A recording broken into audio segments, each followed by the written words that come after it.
Hi, today we're going to add multi-language support inside of our Nordcraft application. Now, let's say you have your application in English, but you also want to offer a Spanish experience. You can do this, or any other language. I want to show you how you can set that up today. It's super simple. Let's get right started with that. So first of all, we need to, add a native functionality in here to actually detect the browser language of the user. So let's do this. Let's go here and let's create a new formula. I will call that formula language. There you go. And let's create that. Now I need to convert that to custom code, and I'm going to simply write return navigator.language. This will give us the device language. Let's go to the home page and let's troubleshoot that, or double check it. Let's just add a heading for test purposes.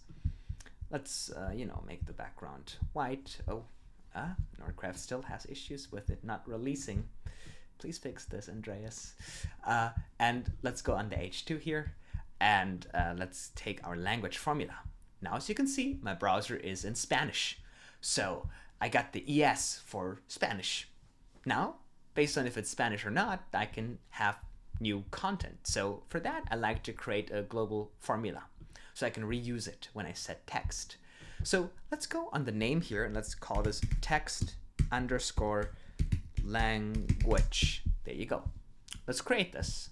And now I'm going to make an if statement. I'm going to do if language equals ES for Spanish, or let's do includes, because it could be, a different country. Let's do if it includes ES. Then I'm going to create an argument for ES for Spanish. And I just do hola. There you go. And then I'm going to put my Spanish text inside of here. Now you can add another if statement and do this for as many languages as you want. I'm going to keep it simple.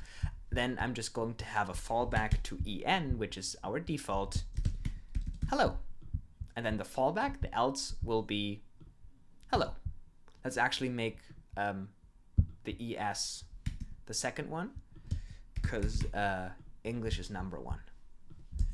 There you go. Hola. There you go. So we have the ES, and then we have the English as the default. Depends on what the locale is. So now we have this global formula using the language formula, and we can simply use this when we're setting text to super simply just, that natively have that set up. So when I go to the home page and I want to greet the user in their language, I can just add my text language, and then I just put my EN language, hey, right?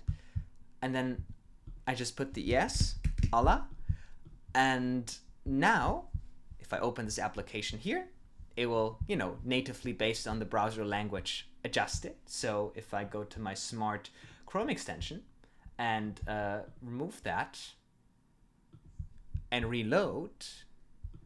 Oh, let's see. I think I gotta kill the whole Chrome extension. Let's clear this one. Yeah. Now, as you can see, it just changed to hey, because now we're on the English version.